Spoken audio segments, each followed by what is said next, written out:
I pozdrav ljudi, danas snimamo jedan unboxing Razer Kraken slušalica, kao što ih vidite, malo da vam i približim. Vidite, malo ćemo ovo usnimiti.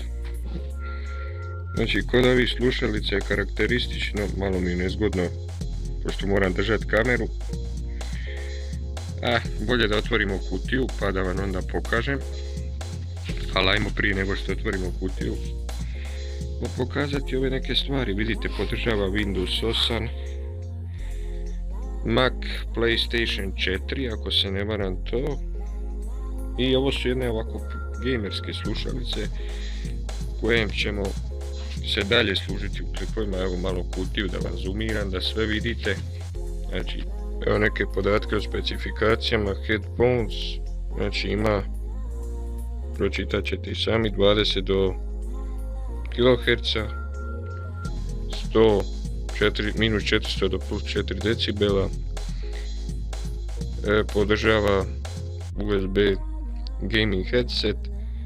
Vamo da vidimo sistem moramo imati PC ili Mac i ovaj trese se USB port, Windows 8, Windows 7, Windows Vista, internet konekciju, for driver instalaciju, mada za ovo u suštini ne treba driver i to vam je više manje to. I ovdje vidimo ove gluposti i to vam je to. Ajde, najbolje da mi to otvorimo, da ne kompliciramo stvar. Evo ga, otvorili smo kutiju, kao što vidite meni je prvi dojam slušalice jako lijep, ima vamo mikrofon. Sad ćemo mi to probati izvaditi, samo trenutak, nešto je nezgodno. Znači ima dole jedan kabel, koliko sam vidio, evo probat ćemo ga usnimiti. Jel vidite, ako vidite, ne vidite, ja ću to sad izvaditi pa da vidimo u konačnici kako.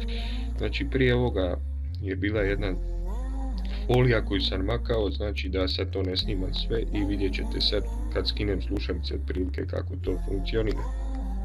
Evo ga, izvadili smo, nevjerojatno se lagano skida, na ovaj ovdje dio imate, pardon.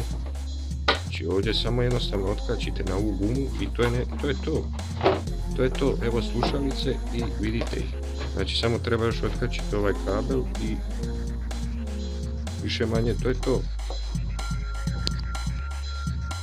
Vidite, to je više manje to, samo ovaj ovdje dole kabel treba otkačiti i to se spoji u računalo. Vidite ovaj ovdje znak, on vam se pozeleni kad se upali. Slušalice dosta lijepo izgledaju, još ih nisam stavio na glavu, probat ću. Namjerno sam ti ovo sve s vama proći, pa vidite gore ima natpis Razer i to vam je više manje to. Još sam dobio u kutiji one standardne neke priloge, ono što daju one neke svoje promocije i to vam je to. Mislim da nemam tu šta posebno pokazivati. Slušalice kao što vidite fine i jedva čekam početi s njima raditi. Za kraj videa sam vam samo htio pokazati kako svijetli ovo i kako je dosta dugačak kabel, skroz dole ima 1,5 metar, tako da će morat nekako snaći. Sve u svemu jako sam zadovoljan s ovim slušalicama, cijena vam je nekakvih 500 kuna.